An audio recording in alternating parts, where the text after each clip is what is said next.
Hey everybody, it's Ron from Pick Dawgz, and this is Ron's Bank Shot Breakdown. We're going to go over 5 college basketball games for Wednesday, January 25th, 2023.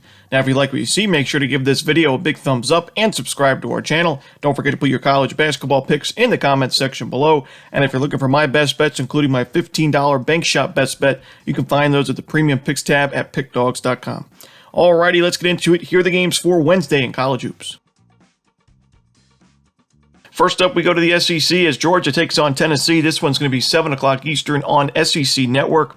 After a fast start to conference play, Georgia's now lost 2 straight games in the SEC. They failed to cover in both of those games against Kentucky and Vanderbilt, and they gave up 85-plus points in each of those games. I just don't like the current form that Georgia's in, now going on the road against one of the best teams in the country. Definitely the best defense in the conference, and I would say one of the best defenses in the nation as well. They're ranked number 1 in adjusted defensive efficiency, number 1 in effective field goal percentage defense, the best perimeter defense in the nation. Also, is there room for regression in those numbers? Holding teams to 21.8% from the perimeter, I do think so, but not enough for me to want to take Georgia in this spot. Tennessee also number 10 or number 9 in the country in turnover percentage on defense. They forced plenty of turnovers, forced those tough shots and mistakes. In Georgia, they've had issues taking care of the basketball this season, turning the ball over on 20% of their offensive possessions.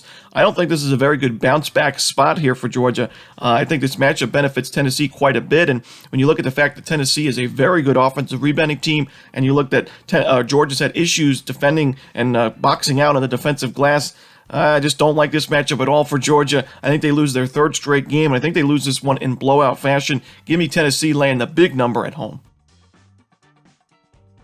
Next up, we go to the Atlantic 10 as Dayton takes on Rhode Island. This one's 7 o'clock Eastern on CBS Sports Network. It's been a strange season for Dayton, who was expected big things going into the season. They were ranked 24th in KenPom going into the year. They started off 2-0, but then they struggled in some non-conference tournament play and non-conference play in general. They had some injuries to worry about as well. They were 3-4 at one point. But to start conference play, they won their first 4 games. They beat Duquesne, Davidson, St. Joseph's, and Fordham. But now they've lost 2 of their last 3 games, including a bad loss to George Washington, a 7-point loss where they gave up 76 points, not what we're used to seeing from this very good Dayton defense. But I do think we're getting Dayton at a good price in this spot against who I believe is the worst team in the A10 this season in Rhode Island. It's going to be a little bit of a rebuilding years for Archie Miller and his program that lost a lot of production from last year's team. Wasn't even a great team to begin with last year. So, this is a Rhode Island offense that's ranked 265th in adjusted offensive efficiency. They're ranked 349th in effective field goal percentage, so not shooting the ball well as a team. They're turning the ball over quite a bit also, and although they're a good offensive rebounding team, I think that advantage goes away when you're playing a good rebounding team like Dayton. Also, just a good defensive team in general. Dayton 8th in the country in effective field goal percentage defense. They're going to force a lot of tough shots in this game. I just don't think Rhode Island's going to be able to score enough in this one to keep it close. So I think we're getting Dayton at a great price. Give me Dayton here laying the points. Next up, we go to one of the biggest games on the board for Wednesday. It's going to be Xavier and UCONN. This one's 6:30 Eastern on Fox Sports 1. Xavier right now ranked 19th in the AP, 13th in the AP polls. UConn is 19th in the AP polls. But when you look at the KenPom ratings, Xavier's 22nd, UConn is 6th. So, I don't always love the AP polls. They don't really tell the full story always. But in this matchup, we got a UConn team that had a 3-game losing streak. They lost 5 of their last 6 games going into that game against Butler. We took UConn, laid the points against them, and UConn looked like they were frustrated in that when they won the game by 30 points, 86-56. Dominant showing on both sides of the ball. They won the offensive rebound battle 18-4, just one of their best performances of the season. Now you got a Xavier team who we know that can beat anybody in this conference. They already took down UConn. They beat Marquette as well. They have some big-time resume wins on their on the schedule thus far, but we've also seen that they could lose to some teams in the conference that you wouldn't expect. A team like DePaul, where we saw not too long ago when they went on the road and lost to DePaul outright 73-72. I don't love taking the Xavier team when they're playing in these true road games. When you look, they haven't really been tested too much. They haven't played a single top 50 team in a true road game this season. They're the teams that they played: DePaul, Villanova, St. John's, Georgetown, Cincinnati. Some solid teams in that mix, but nothing like UConn, nothing like this UConn offense, nothing like this UConn defense, and especially I think UConn has a big advantage on the boards. I think Xavier's in trouble in this game. I think we got a revenge-minded UConn team that was frustrated but had a nice win, a nice bounce-back win over Butler, feeling good about his chances of trying to get back to where they were in the rankings. Give me UConn here laying the big number at home. Next up, we go to the Mountain West as Utah State takes on San Diego State. This one, 11 o'clock Eastern on CBS Sports Network. I'm excited for this matchup. We got two of the better teams in the conference record-wise. Utah State is 16-4 overall. They're 5-2 in Mountain West play. San Diego State 15-4 overall, but they're 6-1 in conference play. They're only lost to New Mexico. Not a bad loss, that's for sure. So these teams are going to play on Wednesday. They're also going to play on February 8th in Utah State. So it should be a great season series between these two very different styles of basketball. Utah State's 18th in the country in adjusted offensive efficiency. Very good shooting team, number one in the country in three-point shooting.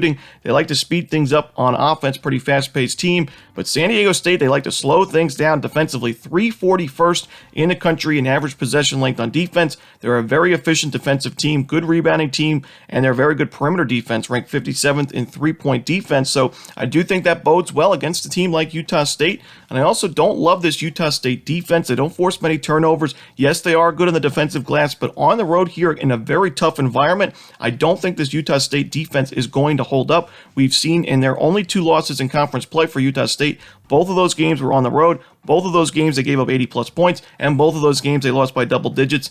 I wouldn't be surprised to see a similar result in this game. I'm going to take San Diego State and lay the points. And the final game we're going to talk about for Wednesday's card in college basketball, it's going to be in one of our favorite conferences in Division I hoops. It's the WAC conference, and it's UT Rio Grande Valley and Stephen F. Austin. We've done pretty well in this conference thus far this season. Let's try to win another one here. And I'm going to take a pretty similar play that we took, not too long ago when it was Abilene Christian versus UT Rio Grande Valley. We took the over in that game. The final score was 103-86. Now, I'm not sure we're going to get 189 points in this game, but for similar reasons, I like the over. When you look at Stephen F. Austin, they play a very similar defense as ACU does. They're fifth in the country in turnover percentage on defense. They force plenty of turnovers and mistakes from their opposition. It leads to plenty of fast break points, and Stephen F. Austin likes to speed things up defensively. 43rd in the country in average possession length on defense, so we can expect those turnovers because UT Rio Grande Valley is 348th in the country in turnover percentage on offense. They do not take care of the basketball, and we saw that against Abilene Christian, where UT Rio Grande Valley, the turnovers were piling up in that game. They had 26. Even though they scored 103 points, they still had 26 turnovers in that game. Now, like I said, the side effect to that Abilene Christian defense is they take a lot of fouls, and similar to that, Stephen F. Austin does the same thing. They're 342nd in the country in free throws allowed over field goals allowed, and UT Rio Grande Valley, the number one country at getting to the free throw line. They're not a very good free throw shooting team. They're just shooting 69% as a team, but they get to the line a ton. We usually see them 20-plus times a night getting to the free throw line, getting those free buckets at the charity stripe, and I think we're going to see plenty of that in this game as well. Stephen F. Austin, a very good three-point shooting team, 17th in the country in three-point shooting. UT Rio Grande Valley's had issues defending the perimeter. Stephen F. Austin, a good offensive rebounding team. We can expect second-chance buckets, fast break buckets, and three-point buckets for the Lumberjacks in this game. And then UT Rio Grande Valley just got to chip in some free throws for us, and I think we get over this total. Give me the over in this matchup in the WAC. And that's it. Those are the games for Wednesday in college basketball. Hope you enjoyed this video. If you did, don't forget to hit that like button and subscribe. And don't forget to put your college basketball picks in the comment section below. Again, if you're looking for my best bets, you can find those at Pick Dawgz Premium. As always, this is Ron Romanelli. Good luck.